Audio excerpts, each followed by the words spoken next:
എല്ലാവർക്കും iPlus training സൊല്യൂഷന്റെ UGC NET paper 2 management കോഴ്സിന്റെ e-learning പ്ലാറ്റ്ഫോമിലേക്ക് സ്വാഗതം. ഞാൻ മീര രമേശ്. മൂന്നാമത്തെ യൂണിറ്റിലെ ചാപ്റ്റർ 4ന്റെ പാർട്ട് 1 പോർഷൻസ് ആണ് ഇന്നത്തെ ക്ലാസ്സിൽ ഡീറ്റെയിൽഡ് ആയിട്ട് ഡിസ്കസ് ചെയ്യുന്നത്.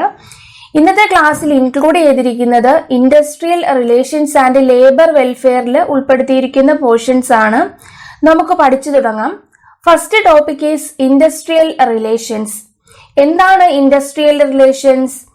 Industrial relations or IR comprises of the relationship between the management and the workman and the role of a regulatory body to resolve any industrial dispute.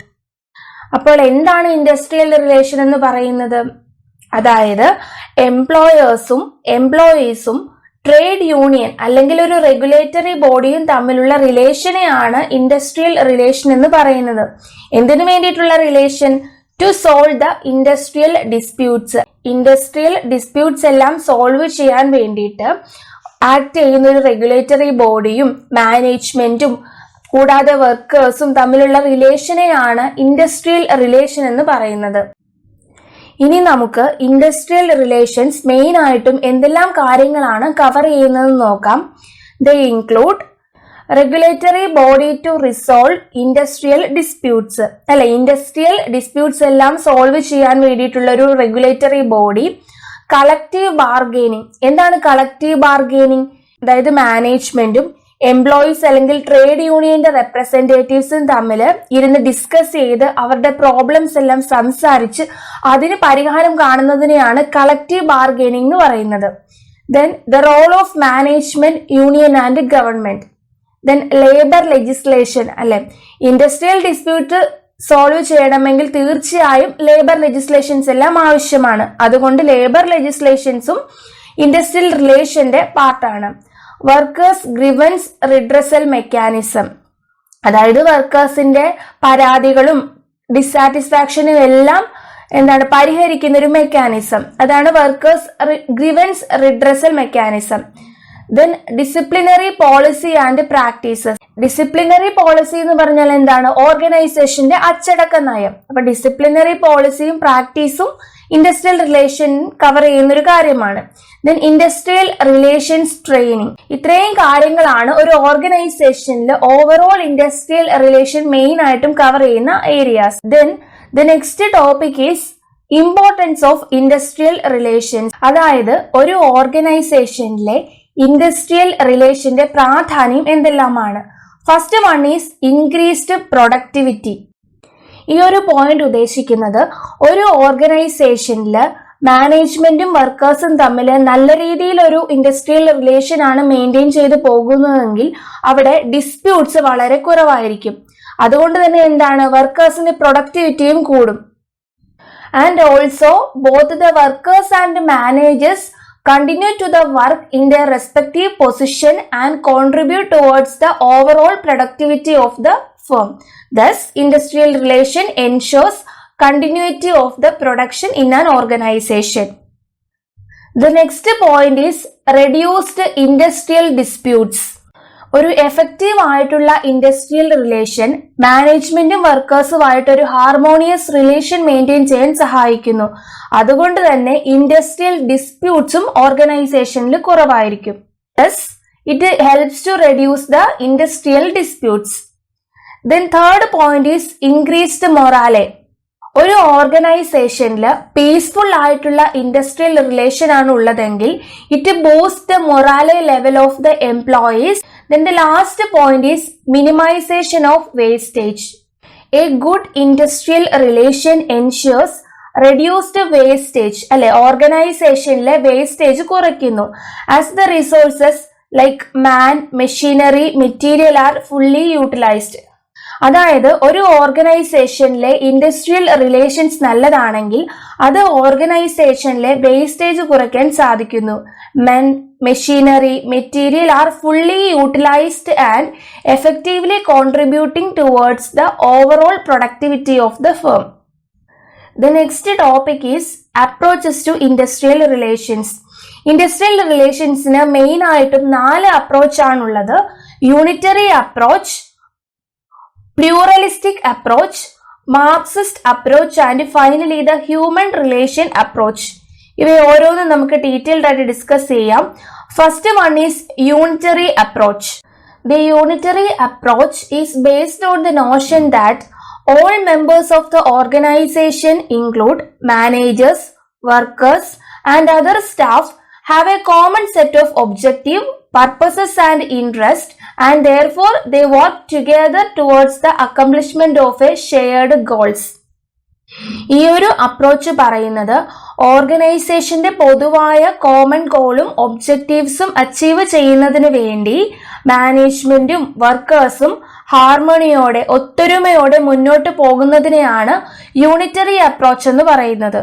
ഈ ഒരു approach അനുസരിച്ച് ഓർഗനൈസേഷനിൽ temporary ആയിട്ട് മാത്രമേ ഇൻഡസ്ട്രിയൽ ഡിസ്പ്യൂട്ട്സ് ഉണ്ടാകാറുള്ളൂ. കാരണം മാനേജ്മെന്റും വർക്കേഴ്സും ഒരുമിച്ച് ഹാർമണിയോടെ ആണല്ലോ ഓർഗനൈസേഷന്റെ ഒബ്ജക്റ്റീവ്സും എയിംസും എല്ലാം അച്ചീവ് ചെയ്യാൻ വേണ്ടി വർക്ക് ചെയ്യുന്നത്. അതുകൊണ്ട് തന്നെ അവർ തമ്മിലുള്ള റിലേഷനും വളരെ നന്നായിരിക്കും. തന്മൂലം ഓർഗനൈസേഷനിൽ ഇൻഡസ്ട്രിയൽ ഡിസ്പ്യൂട്ട്സും കുറവായിരിക്കും. The next approach is pluralistic approach. Unitary അപ്രോച്ചിന് ജസ്റ്റ് ഓപ്പോസിറ്റ് ആയിട്ടുള്ള അപ്രോച്ച് ആണ് pluralistic approach, which is based on the assumption that an organization is an alliance of powerful and divergent subgroups and having different competing interests are mediated by the management. ഒരു ഓർഗനൈസേഷനിലെ ഗ്രൂപ്പിസത്തെ കുറിച്ച് പറയുന്ന ഒരു അപ്രോച്ചാണ് pluralistic approach. ഈ ഒരു approach പറയുന്നത് ഒരു ഓർഗനൈസേഷൻ വേരിയസ് ആയിട്ടുള്ള ഡിസ്റ്റിങ്ക്ട് ആയിട്ടുള്ള ഗ്രൂപ്പുകൾ കംപ്രൈസ് ചെയ്തിട്ടുള്ളതാണ്. ഈ ഗ്രൂപ്പുകൾക്കെല്ലാം തന്നെ ഹാവിങ് ഡിഫറെന്റ് കോമ്പീറ്റിംഗ് ഇൻട്രസ്റ്റ്. ഒരു എക്സാമ്പിൾ പറയുകയാണെങ്കിൽ മാനേജ്മെന്റിന്റെ ഗ്രൂപ്പ്, ട്രേഡ് യൂണിയന്റെ ഗ്രൂപ്പ്, വർക്കേഴ്സിന്റെ ഉള്ളിൽ തന്നെയുള്ള പല പല ഇൻട്രസ്റ്റ് ഉള്ള പല പല സബ് ഗ്രൂപ്പ്സ്. ഈ എല്ലാ ഗ്രൂപ്പിന്റെയും ലക്ഷ്യങ്ങളും മോട്ടീവ്സും എല്ലാം ഒരേപോലെ ആയിരിക്കില്ല, ഡിഫറെന്റ് ആയിരിക്കും. അതുകൊണ്ട് തന്നെ അവർക്കിടയിൽ കോൺഫ്ലിക്റ്റ് ഉണ്ടാകാനുള്ള സാധ്യതയും വളരെ കൂടുതലായിരിക്കും. അപ്പോൾ എന്താണ് പ്ലൂറലിസ്റ്റിക് അപ്രോച്ച് പറയുന്നത്? ഒരു ഓർഗനൈസേഷൻ എന്ന് പറയുന്നത് കംപ്രൈസ് ചെയ്തിരിക്കുന്നത് വിവിധ താല്പര്യങ്ങളുള്ള ഡിസ്റ്റിങ് ഗ്രൂപ്പുകൾ ചേർന്നിട്ടാണ്. ഓരോ ഗ്രൂപ്പുകളുടെയും മോട്ടീവും ഒബ്ജക്റ്റീവും എല്ലാം ഡിഫറെന്റ് ആയിരിക്കും. അതുകൊണ്ട് തന്നെ അവർക്കിടയിൽ കോൺഫ്ലിക്റ്റ് ഉണ്ടാകാനുള്ള സാധ്യത വളരെ കൂടുതലാണ്. അവിടെ ഇൻഡസ്ട്രിയൽ കോൺഫ്ലിക്റ്റ് ഉണ്ടാകാനുള്ള സാധ്യത കൂടുതലാണ്. അതുകൊണ്ട് തന്നെ ഈ കോൺഫ്ലിക്റ്റ് എല്ലാം മാനേജ് ചെയ്ത് കൊണ്ടുപോകാൻ ഒരു മീഡിയേറ്ററുടെ ആവശ്യമാണ്, ഇൻഡസ്ട്രിയൽ ലെജിസ്ലേഷൻസിന്റെ ആവശ്യമാണ്, ഒരു റെഗുലേറ്ററി ബോഡി ആവശ്യമാണ്. ഇതെല്ലാം പറയുന്ന ഒരു അപ്രോച്ചാണ് pluralistic approach. Then the third approach is Marxist approach. The Marxist approach is based on the assumption that the conflict is regarded as a product of capitalist society. ഈ ഒരു approach പറയുന്നത് ഓർഗനൈസേഷനിലെ conflict എന്നത് ക്യാപിറ്റലിസ്റ്റ് സൊസൈറ്റിയുടെ product ആണ്. അതാണ് Marxist approach പറയുന്നത്. ഈ ഒരു അപ്രോച്ച് പറയുന്നത് ഓർഗനൈസേഷനിൽ എംപ്ലോയേഴ്സും എംപ്ലോയീസും തമ്മിലുള്ള പ്രോബ്ലംസ് കൊണ്ട് മാത്രമല്ല കോൺഫ്ലിക്റ്റ് ഉണ്ടാകുന്നത്, ക്യാപിറ്റലിസ്റ്റ് സൊസൈറ്റിയുടെ കാരണങ്ങൾ കൊണ്ടും ഓർഗനൈസേഷനിൽ കോൺഫ്ലിക്റ്റുകൾ ഉണ്ടാകാം. അതാണ് മാർക്സിസ്റ്റ് അപ്രോച്ച് പറയുന്നത്. Then the fourth one is human relations approach.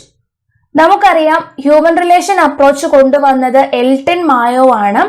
According to him, given human initiatives from management, the employees positively listens and responds properly to them and hence there is no room left or conflict arise.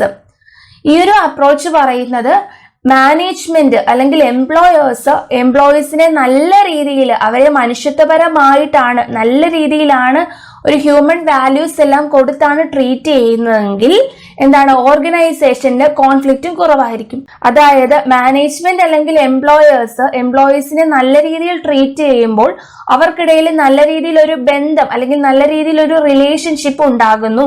thereby ഓർഗനൈസേഷനിൽ കോൺഫ്ലിക്റ്റും reduce ചെയ്യുന്നു. The next topic is industrial disputes. Industrial dispute act അനുസരിച്ച് എന്താണ് industrial dispute എന്ന് പറയുന്നത്? It is A dispute between workmen and employers അല്ലെ, എംപ്ലോയേഴ്സും വർക്ക്മെനും തമ്മിലുള്ള dispute അല്ലെങ്കിൽ വർക്കേഴ്സും തമ്മിലുള്ള dispute which is concern with എന്തൊക്കെ കാര്യങ്ങൾ കൊണ്ടാണ്? എംപ്ലോയ്മെന്റ് ഓർ നോൺ എംപ്ലോയ്മെന്റ്, അതായത് ജോലിപരമായിട്ടുള്ള കാര്യങ്ങളായിരിക്കാം, അല്ലെങ്കിൽ നോൺ എംപ്ലോയ്മെന്റ് റിലേറ്റഡ് കാര്യങ്ങളായിരിക്കാം, കൂടാതെ എംപ്ലോയ്മെന്റുമായിട്ട് റിലേറ്റ് ചെയ്ത ടേംസിനെ പറ്റിയോ അല്ലെങ്കിൽ ലേബർ കണ്ടീഷൻസിനെ പറ്റിയോ ഇതിനെക്കുറിച്ചെല്ലാം തമ്മില് വർക്കേഴ്സും തമ്മിലുണ്ടാകുന്ന കോൺഫ്ലിക്റ്റ്, വർക്കേഴ്സും മാനേജ്മെന്റും തമ്മിലുള്ള കോൺഫ്ലിക്റ്റ്, ഇതിനെയാണ് ഇൻഡസ്ട്രിയൽ ഡിസ്പ്യൂട്ട് എന്ന് പറയുന്നത്. ഇനി എന്തെല്ലാം കാരണങ്ങൾ കൊണ്ടാണ് ഒരു ഓർഗനൈസേഷനിൽ ഇൻഡസ്ട്രിയൽ ഡിസ്പ്യൂട്ട്സ് ഉണ്ടാകുന്നത്? First one is wage demands. നമ്മൾ തന്നെ ഡേ ടു ഡേ ലൈഫിൽ ഒത്തിരിയും സ്ട്രൈക്സ് കാണാറുണ്ട് അല്ലെ. വേജ് കൂട്ടാൻ വേണ്ടിയിട്ട് എംപ്ലോയീസ് സ്ട്രൈക്ക് ചെയ്യുന്നത് നമ്മൾ സ്ഥിരമായിട്ട് കാണുന്ന ഒരു കാര്യമാണ്. The most important cause of dispute is related to wages. അതുകൊണ്ട് തന്നെ എല്ലാ ഓർഗനൈസേഷനിലും ഏറ്റവും കൂടുതൽ ഡിസ്പ്യൂട്ട്സ് ഉണ്ടാകാനുള്ള ഒരു കാരണം വേജ് ആണ്.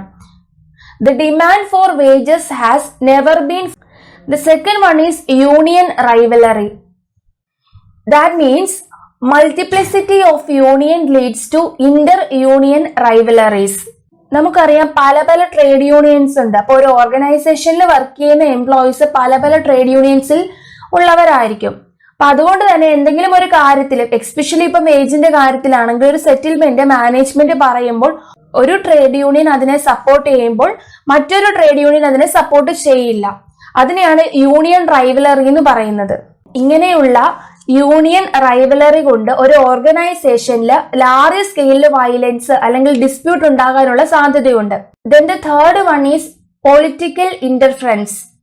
നമുക്കറിയാം major trade unions are affiliated to political parties. അതായത് ഒരു ഓർഗനൈസേഷനിൽ പൊളിറ്റിക്കൽ ഇൻഫ്ലുവൻസ് കൊണ്ടും സംടൈംസ് ഇൻഡസ്ട്രിയൽ ഡിസ്പ്യൂട്ട്സ് ഉണ്ടാകാറുണ്ട്. Then fourth one is unfair labour practices.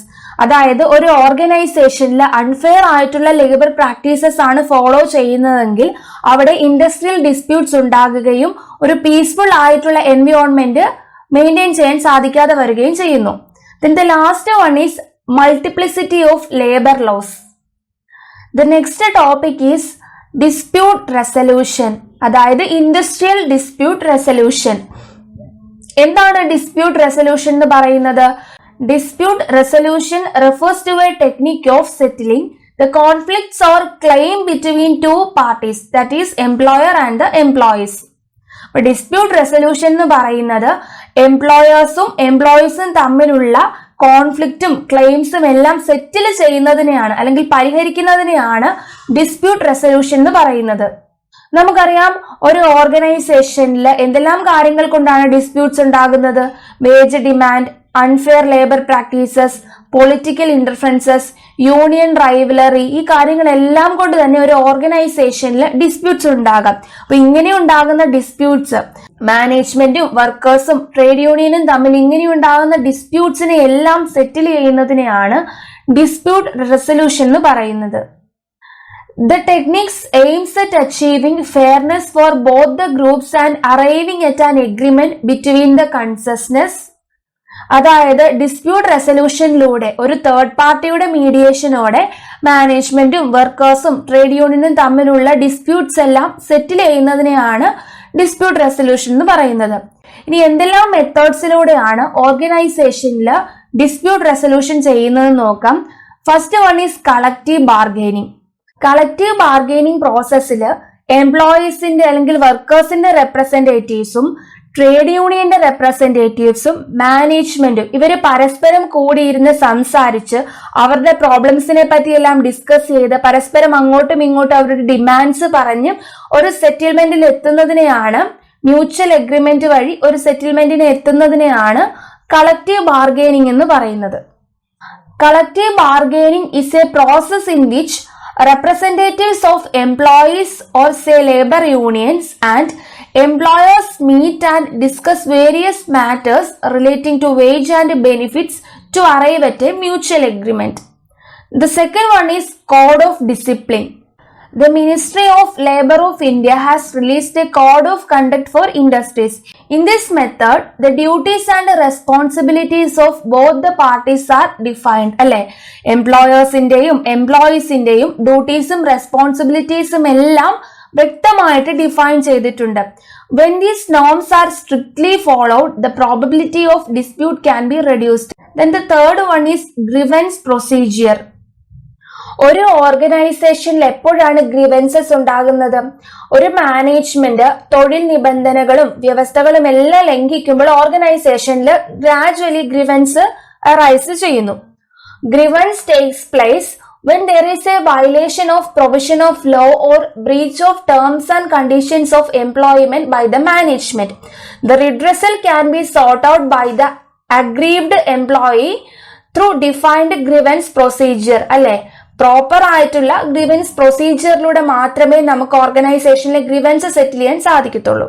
Then the next method is arbitration. It is a process wherein an independent party intervenes and studies the bargaining situation. അല്ലെ, ഈ ഒരു സിറ്റുവേഷനിൽ ഒരു independent party വന്നിട്ട് bargaining സിറ്റുവേഷനെ പറ്റി പഠിക്കുന്നു. എന്നിട്ട് രണ്ട് പാർട്ടികളുടെയും ഭാഗത്ത് നിന്നുമുള്ള കാര്യങ്ങളെല്ലാം കേട്ടിട്ട് ഡാറ്റാസ് എല്ലാം കളക്ട് ചെയ്യുന്നു. Here's both the parties and collect the necessary data. അപ്പൊ ഇവിടെ എന്ന് പറഞ്ഞാൽ ഇൻഡസ്ട്രിയൽ ഡിസ്പ്യൂട്ട് സോൾവ് ചെയ്യാൻ ഒരു തേർഡ് പാർട്ടി വരുന്നുണ്ട്. അങ്ങനെ വരുന്ന ഇൻഡിപെൻഡന്റ് തേർഡ് പാർട്ടി രണ്ടു പേരുടെയും ഭാഗത്ത് നിന്നുള്ള കാര്യങ്ങളെല്ലാം കേൾക്കുകയും ഇൻഫർമേഷൻ കളക്ട് ചെയ്യുകയും ചെയ്യുന്നു.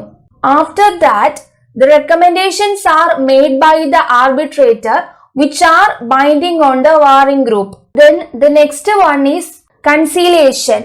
Conciliation നമ്മൾ എപ്പോഴും ഡേ ടു ഡേ ലൈഫിൽ കേൾക്കുന്ന ഒരു വേർഡാണ്, അനുരഞ്ജനം.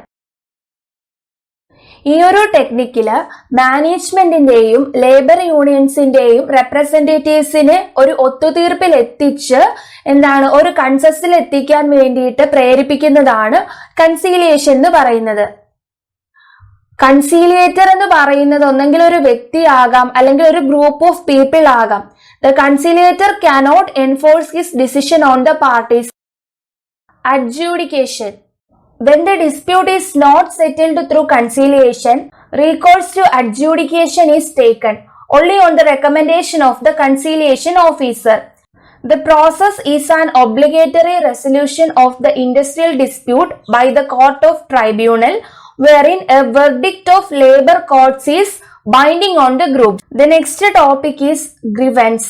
A grievance is any dissatisfaction or feeling of injustice having connection with one's employment situation which is brought to the attention of the management. Grievance എന്ന് പറഞ്ഞാൽ നമുക്ക് ചുരുക്കി പറയാം പരാതികളാണ്. ഒരു ഓർഗനൈസേഷനിൽ വർക്കേഴ്സിന്റെ വർക്ക് റിലേറ്റഡ് ആയിട്ടുള്ള എന്തെങ്കിലും ഇൻജസ്റ്റിസിനെയോ അല്ലെങ്കിൽ ഡിസാറ്റിസ്ഫാക്ഷനെ കുറിച്ച് മാനേജ്മെന്റിനോട് പരാതി പറയുക അല്ലെങ്കിൽ അവരുടെ ശ്രദ്ധയിൽപ്പെടുത്തുന്നതിനെയാണ് എ ഗ്രിവൻസ് എന്ന് പറയുന്നത്.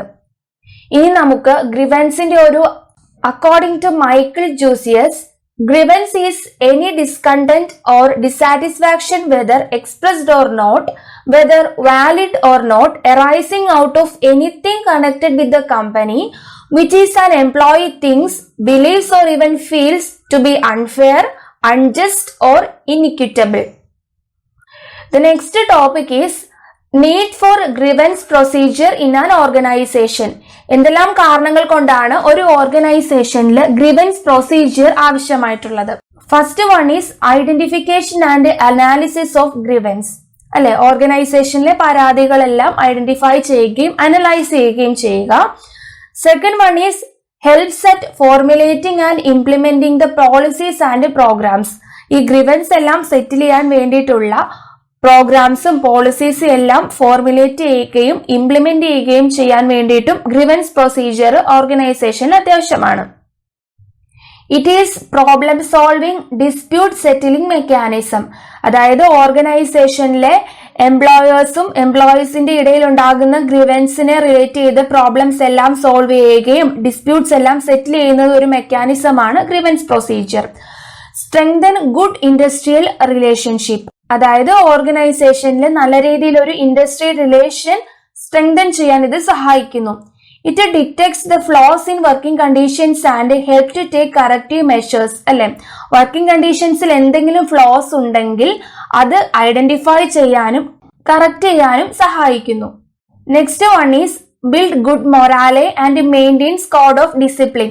ഓർഗനൈസേഷനിലെ എംപ്ലോയീസിന്റെ ഇടയിൽ നല്ല രീതിയിൽ ഒരു മൊറാലെ ബിൽഡ് ചെയ്യാനും ഒരു കോഡ് ഓഫ് ഡിസിപ്ലിൻ മെയിൻറ്റെയിൻ ചെയ്യാനും സഹായിക്കുന്നു. Brings uniformity in handling grievances. Grievance procedures നല്ലതാണെങ്കിൽ എന്താണ്, it brings uniformity in handling grievances. It develop faith of employees. എംപ്ലോയീസിന്റെ വിശ്വാസം കൂട്ടുന്നു. It reduces personality conflicts. It act as a pressure valve and also provides judicial protection to the employees. എംപ്ലോയീസിന് എന്താണ്, judicial protection provide ചെയ്യുന്നു. provides avenues to present their problems. എംപ്ലോയീസിന്റെ problems എല്ലാം present ചെയ്യാനുള്ള ഒരു അവന്യൂ ആയിട്ടും ഗ്രീവൻസ് റിഡ്രസൽ മെക്കാനിസം ആക്ട് ചെയ്യുന്നു. The next topic is causes of grievance. എന്തെല്ലാം കാരണങ്ങൾ കൊണ്ടാണ് ഓർഗനൈസേഷനിൽ ഗ്രീവൻസസ് ഉണ്ടാകുന്നത്? First one is economic causes. Then work environment. അവർ വർക്ക് ചെയ്യുന്ന എൻവയോൺമെന്റിൽ പ്രോപ്പർ ആയിട്ടുള്ള ഒരു വർക്കിംഗ് എൻവയോൺമെന്റ് ഇല്ല, അൺസേഫ് ആയിട്ടുള്ള വർക്കിംഗ് കണ്ടീഷൻ ആണ്. അങ്ങനെയൊക്കെ വന്നാൽ ഓർഗനൈസേഷനിൽ ഗ്രീവൻസസും അറൈസ് ചെയ്യും. Then supervision. എംപ്ലോയേഴ്സിന്റെ സൂപ്പർവിഷൻ വളരെ റിജിഡ് ആണ്, ബാഡ് ആണ്, ഇൻജസ്റ്റിസ് ആണെങ്കിലും അവിടെ ഗ്രീവൻസസ് ഉണ്ടാകാനുള്ള ചാൻസ് ഉണ്ട്. Then organisational change. അല്ലെ, ഓർഗനൈസേഷനിൽ പെട്ടെന്ന് ഒരു ചേഞ്ച് വന്നാൽ എല്ലാ എംപ്ലോയീസും അതിനോട് അഡാപ്റ്റ് ചെയ്യണമെന്ന് വരില്ല. ഗ്രാജുവലി അതുകൊണ്ട് തന്നെ എംപ്ലോയീസിനിടയിൽ പരാതികളും പ്രശ്നങ്ങളും ഉണ്ടാകാനുള്ള ചാൻസ് ഉണ്ട്. Then employee relations. അതായത് എംപ്ലോയി റിലേഷൻ വീക്ക് ആണെങ്കിൽ അവിടെ തീർച്ചയായിട്ടും എന്താണ്, ഗ്രീവൻസസും അറൈസ് ചെയ്യും. Then the next topic is labor welfare. Labor welfare refers to the efforts made by the employers to improve the working and living condition over and above the wage paid to them. In its widest sense, it comprises of all matters affecting health, safety, comfort and general welfare of workmen and includes provision of education, recreation, thrift schemes, etcetera. ഒറ്റ വാക്കിൽ പറഞ്ഞാൽ labour welfare എന്ന് പറഞ്ഞാൽ ഒരു ലേബറിന്റെ അല്ലെങ്കിൽ ഒരു വർക്കറിന്റെ overall വെൽഫെയറിന് വേണ്ടിയിട്ട് organisation provide ചെയ്യുന്ന കാര്യങ്ങളെയാണ് ലേബർ വെൽഫെയർ എന്ന് പറയുന്നത്. ഓർഗനൈസേഷനിൽ വർക്ക് ചെയ്യുന്ന എംപ്ലോയീസിന്റെ അല്ലെങ്കിൽ വർക്കേഴ്സിന്റെ ഓവറോൾ സ്റ്റാൻഡേർഡ് ഓഫ് ലിവിംഗ് വർദ്ധിപ്പിക്കാൻ വേണ്ടിയിട്ട് ചെയ്യുന്ന വെൽഫെയർ മെഷേഴ്സിനെയാണ് ലേബർ വെൽഫെയർ എന്ന് പറയുന്നത്. എന്തെല്ലാം കാര്യങ്ങളാണ് ഇത് ഇൻക്ലൂഡ് ചെയ്യുന്നത്? Provision for education, recreation, etc. It covers almost all fields of activities of workers. Example, social, economical, industrial and educational. ഇനി നമുക്ക് ലേബർ വെൽഫെയറിന്റെ ഒബ്ജക്റ്റീവ്സ് എന്തെല്ലാമാണെന്ന് നോക്കാം. First one is to increase the standard of living of working class. അല്ലെ, working ക്ലാസിന്റെ standard of living വർദ്ധിപ്പിക്കുക. To make the management feel the employees are satisfied about the work and working condition. അതായത് management അവിടെ work ചെയ്യുന്ന employees വർക്കിനോടും working കണ്ടീഷൻസിനോടും satisfied ആണെന്നുള്ള ഒരു കാര്യം ഉറപ്പുവരുത്താൻ വേണ്ടിയിട്ട്. To reduce the labour problems in an organisation. ഒരു ഓർഗനൈസേഷനിലെ ലേബർ പ്രോബ്ലംസ് എല്ലാം കുറയ്ക്കാനും ലേബർ വെൽഫെയർ മെഷേഴ്സിന് സാധിക്കുന്നു. To recognize the human values, then labor welfare helps to foster a sense of responsibility in the industry. Labor welfare improves the industrial relations and reduces industrial disputes. Labor welfare measures ഒരു ഓർഗനൈസേഷനിലെ industrial relation കൂട്ടുകയും തന്മൂലം എന്താണ്, ഓർഗനൈസേഷനിലെ industrial disputes കുറയ്ക്കുകയും ചെയ്യുന്നു. To show up their positive mind in the work. To influence over other employees, to increase the bargaining power of the employees. ഇത്രയുമാണ് labour വെൽഫെയറിന്റെ main objectives ആയിട്ട് പറയുന്നത്. The next topic is social security. Exam view പോയിന്റിൽ ഈ topic അത്ര important അല്ല, just ഒന്ന് മനസ്സിലാക്കിയിരുന്നാൽ മതി നിങ്ങൾ ഈ concept. Social security is the protection which society provides to its members through a series of public measures against economic and social distress. resulting from sickness, maternity, employment, injury, unemployment, invalidity, old age and death. These measures are also a great importance to a country which is on the way to large-scale industrialization as they improve employees' morale by providing a sense of security to them against various industrial hazards. ഇതിനെയാണ് social security എന്ന് പറയുന്നത്. ഒറ്റ വാക്കിൽ പറഞ്ഞാൽ social security എന്ന് പറയുന്ന സൊസൈറ്റിക്ക് ഒരു പ്രൊട്ടക്ഷൻ പ്രൊവൈഡ് ചെയ്യുക. ഇന്നത്തെ ക്ലാസ്സിൽ ഡിസ്കസ് ചെയ്ത പോർഷൻസ് എല്ലാവർക്കും ഡീറ്റെയിൽഡ് ആയിട്ട് മനസ്സിലായെന്ന് വിശ്വസിക്കുന്നു. ഇന്ന് നമ്മൾ ക്ലാസ്സിൽ ഡിസ്കസ് ചെയ്ത പോർഷൻസിൽ industrial disputes and methods for solving industrial disputes ഈ കോൺസെപ്റ്റ് വളരെ ഇമ്പോർട്ടന്റ് ആണ്. ഇന്നത്തെ ക്ലാസ്സിൽ ഡിസ്കസ് ചെയ്ത പോർഷൻസിൽ എന്തെങ്കിലും സംശയങ്ങൾ ഉള്ളവരോ അല്ലെങ്കിൽ ഏതെങ്കിലും പോർഷൻസിൽ ഡീറ്റെയിൽഡ് എക്സ്പ്ലനേഷൻ ആവശ്യമുള്ളവരോ തീർച്ചയായും ഞങ്ങളുമായിട്ട് കോൺടാക്ട് ചെയ്യുക. Thank you.